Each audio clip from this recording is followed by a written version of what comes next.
Le son feutré des verres qui s'entrechoquent résonnait dans le grand salon du Ritz Paris. Les lustres en cristal projetaient une lumière dorée sur les visages des invités, tous vêtus avec une élégance presque intimidante. Élise Moreau, 27 ans, s'avança avec assurance, ses talons résonnant sur le marbre. Son tailleur crème était taillé sur mesure, son sourire calculé à la seconde près. Elle était belle, mais d'une beauté froide, stratégique, comme si chaque battement de cils servait un but précis. Elle venait de décrocher le contrat de sa vie, une alliance commerciale avec Delcourt & Co, empire familial dirigé par une dynastie d'hommes puissants. Pour Élise, c'était plus qu'un contrat, c'était le passage vers une vie qu'elle croyait méritée. Elle n'avait pas grandi dans le luxe. Son père, ouvrier, travaillait jour et nuit. Sa mère, malade, avait appris à sa fille à ne jamais dépendre de personne. Depuis, Élise s'était juré que l'amour ne serait jamais une priorité. L'amour ne paie pas les factures, disait-elle souvent. Mais ce soir-là, le destin avait décidé autrement. Alors qu'elle discutait avec le PDG, un mouvement derrière elle attira son attention. Un homme venait d'entrer. Grand, brun, regard clair et assuré. Il ne souriait pas, il observait. « Antoine Delcourt », murmura quelqu'un à son oreille, le fils du fondateur. Le nom fit frémir quelque chose en elle. Elle l'avait lu, entendu, étudié même. Mais en le voyant, tout sembla différent. Il s'approcha lentement, un verre à la main, et quand leurs regards se croisèrent, le temps sembla s'arrêter. « Mademoiselle Moreau », dit-il d'une voix grave, « on parle beaucoup de vous, paraît-il. » « En bien, j'espère, répondit-elle, un brin provocante. « En dangereux, corrigea-t-il avec un sourire à peine visible. Un silence tendu, presque sensuel, s'installa. Elle soutint son regard, sans ciller. Elle détestait les hommes sur deux, surtout quand ils étaient aussi charmants. Mais Antoine n'était pas seulement charmant, il était lucide, trop lucide. « Vous avez un talent rare, continua-t-il. Faire croire à tout le monde que vous êtes ici pour le travail, alors que vous testez les limites du pouvoir. Et vous, monsieur Delcourt, vous aimez juger les autres avant de les connaître? Non, mais je reconnais les gens qui jouent avec le feu. Leurs mots étaient des armes, leurs regards des promesses dangereuses. Autour d'eux, la soirée continuait, mais pour Élise, tout devint flou. Elle sentit quelque chose qu'elle n'avait pas ressenti depuis longtemps, une faiblesse. Plus tard, alors que la fête touchait à sa fin, elle sortit sur la terrasse pour reprendre son souffle. Le vent frais caressait sa peau et Paris brillait sous ses pieds. Une voix douce rompit le silence. « Vous fuyez déjà ?» Elle se retourna. Antoine était là, les mains dans les poches, l'air tranquille. « Je ne fuis pas, je prends de l'air. »« Vous avez l'air de quelqu'un qui fuit ses propres pensées, pas la foule. » Elle esquissa un sourire forcé. « Je ne crois pas aux analyses psychologiques faites par des héritiers, monsieur. Alors, laissez-moi me présenter autrement. Un homme curieux, curieux de savoir pourquoi une femme qui semble tout avoir cherche encore à prouver quelque chose. » Ces mots frappèrent droit au cœur. Elle détourna les yeux troublés. « Peut-être parce que tout ce que j'ai, je l'ai gagné seule. Ou parce que vous n'avez pas encore trouvé ce que vous cherchez. » Un silence. Leurs regards se croisèrent à nouveau. Ce n'était plus une guerre d'ego, mais une tension magnétique. Antoine fit un pas vers elle. « Vous savez, Élise, les contrats, l'argent, le pouvoir, tout cela ne dure qu'un temps. Et vous, que proposez-vous à la place? Quelque chose que vous ne pouvez pas acheter. » Elle rit nerveuse. « L'amour peut-être? Non, l'authenticité. » Un frisson la parcourut. Il ne la draguait pas, il la voyait. Et c'était pire. Avant qu'elle ne réponde, il ajouta calmement. « Faites attention à ce que vous signez, Élise. Certains contrats lient plus que des affaires. » Il s'éloigna, la laissant seule avec une étrange chaleur dans la poitrine. Elle leva les yeux vers les étoiles, songeuse. Pour la première fois depuis longtemps, elle doutait de son plan, de sa maîtrise, de tout ce qu'elle croyait être. Car dans ce regard, elle avait entrevu quelque chose de dangereux. Pas le pouvoir, la vérité. 3 semaines s'étaient écoulées depuis cette soirée au Ritz. Depuis, Élise n'avait pas cessé de croiser Antoine Delcourt, dans les couloirs vitrés du siège de Delcourt & Co, dans les réunions stratégiques, dans l'ascenseur qu'il partageait parfois en silence. Silence qui pesait ou brûlait.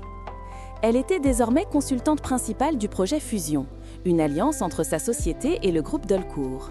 Un contrat juteux, symbolique et risqué. Elle devait convaincre les investisseurs, rédiger les rapports et surtout garder ses émotions sous contrôle. Mais comment faire quand le PDG adjoint lui jetait chaque matin ce regard, mi-sérieux, mi-provocateur, qui faisait vaciller toutes ses certitudes? Un lundi matin, elle arriva avant tout le monde. Elle aimait ces heures calmes, quand la ville s'éveillait à peine et que le silence lui appartenait encore. Elle posa son ordinateur, but une gorgée de café et sursautait en entendant une voix grave derrière elle. « Toujours la première, hein ?» Elle se retourna.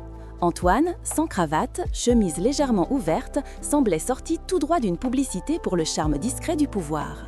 « Il faut bien que quelqu'un fasse avancer les dossiers, » répondit-elle, un peu trop sèchement. « Ou fuir les gens avant qu'ils ne vous lisent à travers, » murmura-t-il.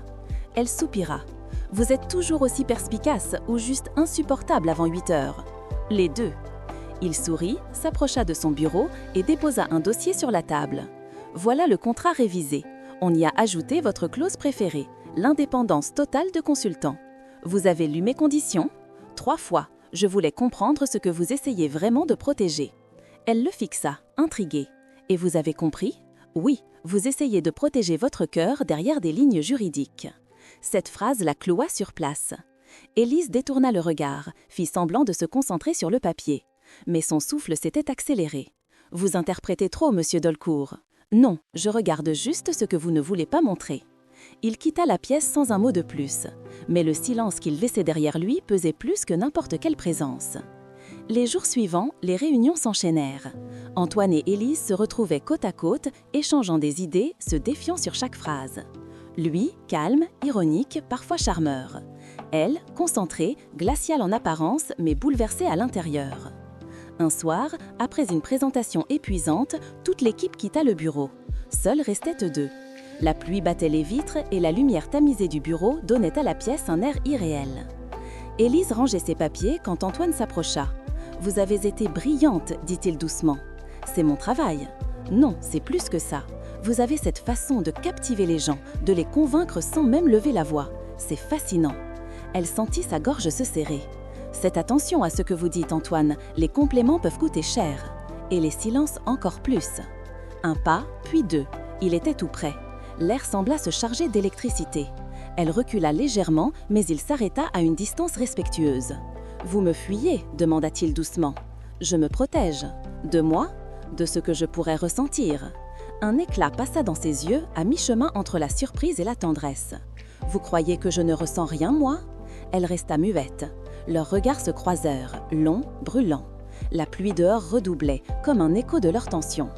Antoine s'approcha d'un ton plus grave. « Vous avez bâti des murs, Élise, solides, mais chaque fois que je vous vois, j'ai envie de les faire tomber. Et pourquoi ? Parce que derrière, il y a une femme qui a oublié comment vivre pour elle-même. » Elle voulut répondre, mais aucun mot ne sortit. Elle le regarda simplement, le cœur battant trop fort. « Vous ne savez rien de moi, » murmura-t-elle enfin. « Peut-être, mais parfois on sent avant de savoir. » Un silence.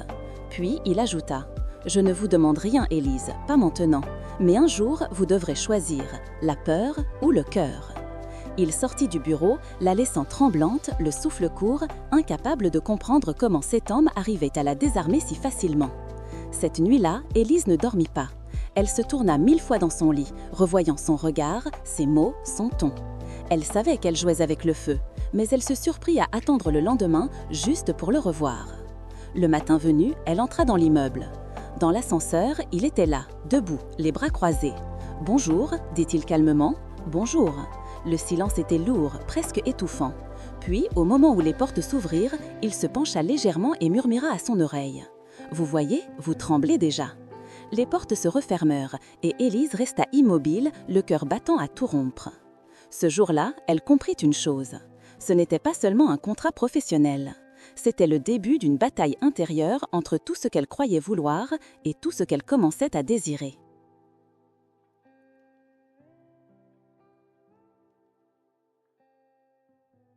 La pluie tombait sans fin sur Paris, couvrant les trottoirs d'un voile brillant. Dans les bureaux vitrés de Delcourt & Co, la nuit avait déjà avalé la ville, mais 2 lumières restaient allumées, celle du bureau d'Antoine et d'Élise. Ils travaillaient depuis des heures sur la présentation finale du projet Fusion. Les mots, les chiffres, les tableaux défilaient sur l'écran, mais leurs pensées, elles, étaient ailleurs. Depuis des jours, tout semblait avoir changé entre eux. Leur conversation s'était faite plus intime, leur silence plus lourd. Un frôlement de main accidentel suffisait à troubler Élise pendant des heures. Et Antoine, lui, ne cachait plus cette lueur étrange dans son regard, mélange de tendresse, de danger et d'envie contenue. Vers 23h, Élise ferma son ordinateur, les yeux fatigués. « On devrait rentrer », dit-elle doucement. « Si vous partez, qui me sauvera de ce dossier interminable ?» répondit Antoine, le ton léger. « Vous êtes un Delcourt, vous survivrez. » « Peut-être, mais sans vous, ce bureau perd un peu de sa lumière. » Elle leva les yeux vers lui. Son cœur battit plus fort sans qu'elle puisse le cacher. « Vous ne devriez pas dire ce genre de choses. »« Pourquoi ? Parce que c'est vrai ?» Elle détourna le regard, mal à l'aise. « Parce que ça complique tout. » « C'est déjà compliqué, Élise. » Un silence. Puis il se leva, fit lentement le tour du bureau et s'approcha d'elle. Il s'arrêta à quelques pas, assez près pour qu'elle sente son parfum, assez loin pour ne pas la brusquer. « Regardez-moi », dit-il doucement. Elle hésita, puis leva enfin les yeux. Ce qu'elle vit dans ses prunelles la désarma complètement, une sincérité nue, désarmante.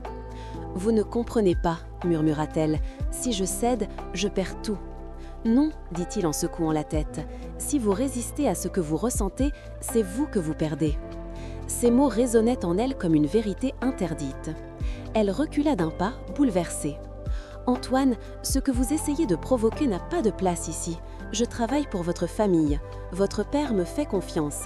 Si quelqu'un apprend quoi que ce soit... » Il n'y a rien à apprendre, Élise, rien que deux personnes qui se battent contre une évidence. Il fit un pas de plus, lentement, prudemment, presque avec respect. « Je ne veux pas que vous fassiez quelque chose que vous regretterez, mais dites-moi au moins la vérité, une seule fois. » « Quelle vérité ? » « Que vous ressentez la même chose que moi. » Le cœur d'Élise battait si fort qu'elle avait l'impression qu'il allait éclater. Elle voulut nier, détourner, mentir comme elle savait si bien le faire, mais cette fois, aucun mot ne vint. Alors, dans un souffle à peine audible, elle murmura « Oui ». Le monde sembla s'arrêter. Antoine ferma les yeux une seconde, comme pour retenir le moment. Puis il s'approcha lentement, posa une main sur la table entre eux, pas sur elle, mais assez proche pour qu'elle sente la chaleur de sa peau. « Alors pourquoi fuir ? » « Parce que je n'ai jamais appris à rester quand j'ai peur. » Il sourit tristement. « Alors, laissez-moi vous apprendre. » Elle voulut répondre, mais il recula, respectueux, comme s'il voulait lui laisser le choix. Elle resta immobile, le souffle court, les yeux brillants. « Antoine, oui ? Si quelqu'un découvre ce qui se passe entre nous, tout s'effondrera. Ce n'est pas entre nous que tout s'effondrera, Élise, c'est autour. » Les jours suivants furent un tourbillon. Leur relation demeurait silencieuse, invisible, mais tout le monde, inconsciemment, sentait la tension. Ils évitaient de se toucher, mais leurs yeux parlaient sans cesse. Un dîner d'affaires devint prétexte à des regards brûlants. Une réunion, un champ de bataille intérieure. Un soir, lors d'un séminaire à Genève, le hasard ou le destin les plaça dans le même hôtel, dans des chambres voisines. Élise tenta d'ignorer cette coïncidence, mais son cœur refusait de se taire. Vers minuit, incapable de dormir, elle sortit sur le balcon. La ville luisait sous la pluie. Une silhouette apparut sur le balcon d'à côté, Antoine. Ils se regardèrent, sans un mot. Puis, lentement, il passa de son balcon au sien, franchissant la barrière métallique. « Vous êtes fou », murmura-t-elle. « Non, juste fatigué de prétendre. » Leur visage n'était qu'à quelques centimètres. La pluie tombait doucement sur leurs cheveux, leurs vêtements. « Vous allez regretter », dit-elle. « Peut-être, mais pas ce soir. » Et dans ce silence suspendu, leurs lèvres se rencontrèrent enfin. Ce n'était pas un baiser passionné ou impatient. C'était lent, fragile, presque tremblant. Celui de deux âmes qui avaient trop attendu. Antoine s'éloigna, elle resta sans voix, le souffle coupé. « Je ne voulais pas que ça arrive », murmura-t-elle. « Moi non plus, mais parfois, ce qu'on fuit finit toujours par nous rattraper. » Cette nuit-là, Élise comprit que plus rien ne serait jamais pareil. Son cœur appartenait désormais à Antoine, mais son monde, lui, n'était pas prêt à l'accepter. Entre l'argent, la loyauté et ce sentiment brûlant, elle allait devoir choisir. Et aucun contrat, cette fois, ne pourrait la sauver. La nuit était tombée sur Paris, lourde et glaciale, comme un voile de silence sur les toits humides. Dans l'immense immeuble de verre de Delcourt Eco, Élise était encore là, seule dans son bureau. Devant elle, les chiffres sur l'écran dansaient, mais elle ne voyait plus rien. Ses pensées revenaient toujours au même point, Antoine. Depuis leur retour de Genève, tout avait changé. Les regards s'étaient faits plus furtifs, les mots plus rares, les distances plus cruelles. Ce qui n'était qu'une étincelle s'était transformé en flamme impossible à éteindre, mais aussi impossible à montrer. Les rumeurs avaient commencé à circuler. Des murmures dans les couloirs, des sourires discrets lorsqu'elle passait. Quelqu'un les avait vus, peut-être. Dans ce milieu, une seule rumeur pouvait détruire une carrière entière. En début d'après-midi, la secrétaire entra, pâle. « Mademoiselle Moreau, le président Delcourt souhaite vous voir immédiatement. » Le cœur d'Élise manqua un battement. Dans le grand bureau boisé, Henri Delcourt, le père d'Antoine, l'attendait, droit comme une statue, les mains jointes sur le bureau. « Asseyez-vous, mademoiselle Moreau. » Elle obéit, silencieuse. « J'aime les choses simples. Je vais aller droit au but. Vous entretenez une relation avec mon fils ?» Élise sentit le sang quitter son visage. « Monsieur, ce que vous insinuez est inutile de nier. Je sais reconnaître une distraction quand je la vois. Et vous, mademoiselle Moreau, vous en êtes une distraction coûteuse. » Son ton était calme, mais chaque mot tombait comme une lame. « Vous êtes brillante, je ne le nie pas. Mais si vous continuez à vous approcher de lui, vous détruirez sa réputation, la vôtre et peut-être même cette entreprise. Je vous conseille de réfléchir avant qu'il ne soit trop tard. » Lorsqu'elle quittait le bureau, les jambes tremblantes, Antoine l'attendait déjà dans le couloir. « Il t'a parlé, n'est-ce pas ?» Elle hocha la tête. « Oui, et il a raison sur une chose, je n'ai pas ma place ici. »« Ne dis pas ça, je peux arranger les choses. » « Non, Antoine, tu ne peux pas tout réparer. Ton monde n'est pas le mien, et ton père ne me laissera jamais exister à tes côtés. » Il fit un pas vers elle, la voix brisée. « Tu veux vraiment partir ? Je dois le faire, parce qu'un jour, il te demandera de choisir, et je ne veux pas être la raison de ta chute. » Un long silence les enveloppa. On entendait le bruit lointain de la pluie contre les vitres. Antoine approcha, tout près, ses yeux cherchaient encore un mot, une issue, une promesse.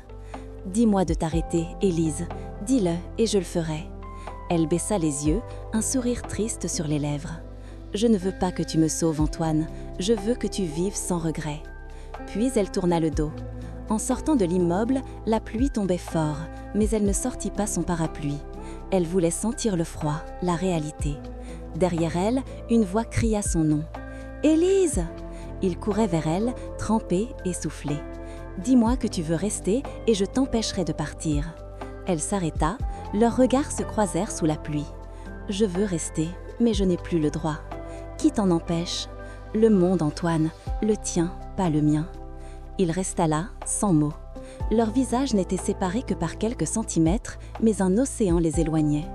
Élise caressa doucement sa joue, une dernière fois, et murmura « C'est pour ton bien et pour le mien. » Elle s'éloigna, ses talons claquant sur le pavé mouillé, sans se retourner. Et cette fois, même la pluie semblait pleurer avec lui. La pluie avait cessé depuis des semaines, mais pour Antoine, le ciel était resté gris. Depuis le départ d'Élise, le siège de Delcourt Eco lui paraissait vide, creux, sans âme.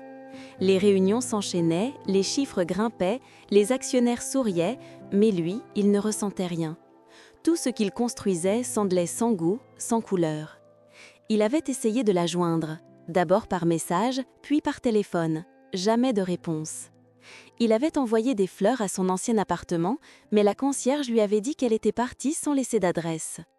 Et chaque nuit, dans le silence de son loft, il se repassait cette dernière scène sous la pluie, ces mots qu'elle lui avait lancés comme une promesse brisée. « Le monde, Antoine, le tien, pas le mien. » Un matin d'hiver, alors qu'il s'apprêtait à partir pour une réunion à Lyon, il reçut un email inattendu. Expéditeur, Élise Moreau. Objet, projet Renaissance. Il resta figé, incapable de respirer. Ses doigts tremblaient lorsqu'il ouvrit le message. « Bonjour Antoine. Je sais que ma disparition t'a blessé, mais j'ai besoin de ton aide. Je travaille sur un projet indépendant, une fondation pour soutenir les jeunes entrepreneuses. Il me manque un partenaire financier fiable. Si tu veux en parler, retrouve-moi au Café du Pont-Neuf demain à 18h. Élise. » Antoine relut le message une dizaine de fois. Elle n'avait rien écrit d'émotionnel, rien de personnel, rien qui laisse deviner la moindre tendresse.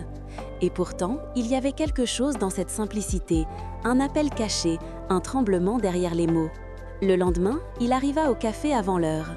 Il avait choisi une table discrète au fond de la salle. Les minutes défilaient lentement. Puis, elle entra. Les battements de son cœur s'arrêtèrent. Elle portait un manteau beige, simple, élégant, ses cheveux attachés avec négligence, et ce regard qu'il n'avait jamais réussi à oublier. Quand leurs yeux se croisèrent, un silence absolu tomba sur le monde. « Tu es venu » murmura-t-il. « J'avais besoin que tu viennes aussi. » Ils s'assirent. Le serveur déposa 2 cafés qu'ils ne touchèrent pas. « Tu travailles pour une fondation » demanda-t-il, essayant de garder un ton neutre. « Oui, je veux que les femmes comme moi puissent exister sans devoir vendre leur âme pour réussir. » « Tu parles comme si tu avais vendu la tienne. » Elle baissa les yeux, un sourire triste au coin des lèvres. « Peut-être que je l'ai fait, quand je t'ai quitté. » Un silence. Leurs regards se croisèrent à nouveau et ce fut comme si le temps se pliait sur lui-même. « Pourquoi maintenant, Élise? Pourquoi revenir après tout ce temps? » Parce que malgré la distance, malgré la colère, je n'ai jamais cessé d'y croire. À toi, à nous. Mais je voulais d'abord devenir quelqu'un par moi-même. Antoine posa sa main sur la table, à quelques centimètres de la sienne. Et maintenant ? Maintenant, je veux bâtir quelque chose qui ne dépend plus de l'argent, ni de ton nom, ni du mien. Il hésita, puis murmura. Et de notre amour ? Elle releva les yeux, un éclat brilla dans ses prunelles. L'amour ne dépend de rien, Antoine, c'est pour ça qu'il me fait peur. Il resta longtemps ainsi, à se parler doucement, à rire un peu, à retrouver ce fil invisible entre eux. Et quand le soleil coucha sur la scène, Antoine fit ce qu'il aurait dû faire bien avant. Il se leva, fit le tour de la table et tendit la main vers elle. « Viens, cette fois, je ne te laisserai plus partir. » Elle resta immobile une seconde, le regard fixé sur sa main. Puis, lentement, elle la prit. Ils sortirent du café ensemble. La ville s'illuminait peu à peu, les lampadaires allumant des fragments d'or sur les pavés. Ils marchaient sans se parler, mais chaque pas rapprochait leur cœur. Arrivés au bord de la Seine, il s'arrêta et se tourna vers elle. « Je ne veux plus choisir entre le monde et toi, Élise. Si je dois tout perdre pour te garder, alors je le ferai. » Elle secoua la tête, émue. « Tu n'as rien à perdre, Antoine, parce que maintenant, on va le construire ensemble, ce monde-là. » Et il l'embrassa, enfin. Un baiser long, vrai, délivré de tout ce qu'ils avaient retenu. Les passants souriaient, la nuit s'enroulait autour d'eux et Paris semblait retenir son souffle. Pour la première fois depuis longtemps, tout avait un sens. L'argent n'avait plus d'importance. Le pouvoir, les contrats, les noms prestigieux, tout s'effaçait devant la seule vérité qui restait. Elle avait choisi l'argent, mais son cœur, depuis le début, avait choisi lui. ChatGPT a dit « La nuit s'étirait sur Paris comme une respiration lente. Tout semblait enfin apaisé, les guerres d'ego, les silences lourds, les rendez-vous manqués. Élise et Antoine avaient recommencé à se voir, d'abord pour le projet, puis pour eux, sans trop se l'avouer. Ils ne cherchaient plus à nommer leur lien, ils le vivaient, avec prudence, avec passion, comme 2 âmes qui ont déjà trop souffert pour encore se mentir. Mais le monde, lui, n'oubliait pas. Le père d'Antoine, Henri Delcourt, observa l'évolution de leur relation avec un mélange de rage et de résignation. Ce qu'il n'avait pas pu empêcher par la menace, il tenta de le briser par le pouvoir. Un matin, Élise reçut une lettre. La société Delcourt se retirait officiellement du partenariat de sa fondation. Et dans les jours suivants, plusieurs investisseurs firent de même. Antoine comprit immédiatement. Il se rendit au manoir familial où son père l'attendait dans le grand salon. « Tu es en train de ruiner notre nom pour une femme », lança Henri sans détour. « Non, je suis en train de le rendre humain. » « Humain? Tu crois que ce monde récompense les sentiments? Elle t'utilise, Antoine. » Elle m'a appris ce que tu n'as jamais su m'enseigner, le courage. Henri se leva, les poings serrés. Si tu continues, je te retire tout, ton siège, ton héritage, ton avenir ici. Antoine ne répondit pas tout de suite, puis, d'une voix calme, « Alors garde-les, je ne veux rien d'un empire bâti sur la peur. » Il quitta la maison sans se retourner. Sous la pluie fine, il sortit son téléphone, composa le numéro d'Élise. « Je viens te voir, on doit parler. » Quand il arriva à son bureau, elle était assise face à la fenêtre, les épaules légèrement tremblantes. « Je sais, dit-elle avant même qu'il ne parle, ton père s'est retiré, tout s'écroule. Alors on reconstruira autrement. Elle se leva, les yeux brillants. Non Antoine, pas si tu perds tout pour moi. J'ai déjà tout perdu sans toi, Élise, je veux juste être libre. Elle s'approcha, posa une main sur sa joue. Libre, oui, mais je refuse d'être la raison de ta chute. Et moi, je refuse que tu sois le prix de ma réussite. Un long silence. Puis, sans prévenir, elle l'enlaça, fort, comme pour graver son souvenir avant l'inévitable. « Promets-moi une chose, murmura-t-elle contre lui. « Promets-moi de continuer, même si je ne suis plus là. »« Qu'est-ce que tu veux dire ?» Elle s'écarta lentement, un sourire triste aux lèvres. « Je pars à Montréal. J'ai reçu une offre pour diriger un programme international. C'est ma chance, Antoine, et peut-être notre seule manière de survivre à nous-mêmes. » Le temps sembla s'arrêter. « Tu ne peux pas me laisser encore une fois. Je ne te laisse pas, je nous sauve. » Il voulut parler, protester, mais ses mots se noyèrent dans la gorge. Elle posa sa main sur sa poitrine, juste là où battait son cœur. « Celui-là, il ne m'appartient pas. Il t'appartiendra toujours. Mais je dois suivre le mien, maintenant. » Le lendemain, elle prit son vol. Antoine la regarda partir à travers la vitre de l'aéroport, impuissant. Une larme, une seule, roula sur sa joue. Les semaines passèrent. La fondation renaquit lentement, avec d'autres partenaires, d'autres visages. Et un soir de printemps, alors qu'il sortait d'une conférence, Antoine reçut une enveloppe sans expéditeur. À l'intérieur, une lettre. « Antoine, j'ai appris à respirer sans toi, mais jamais à vivre sans ton souvenir.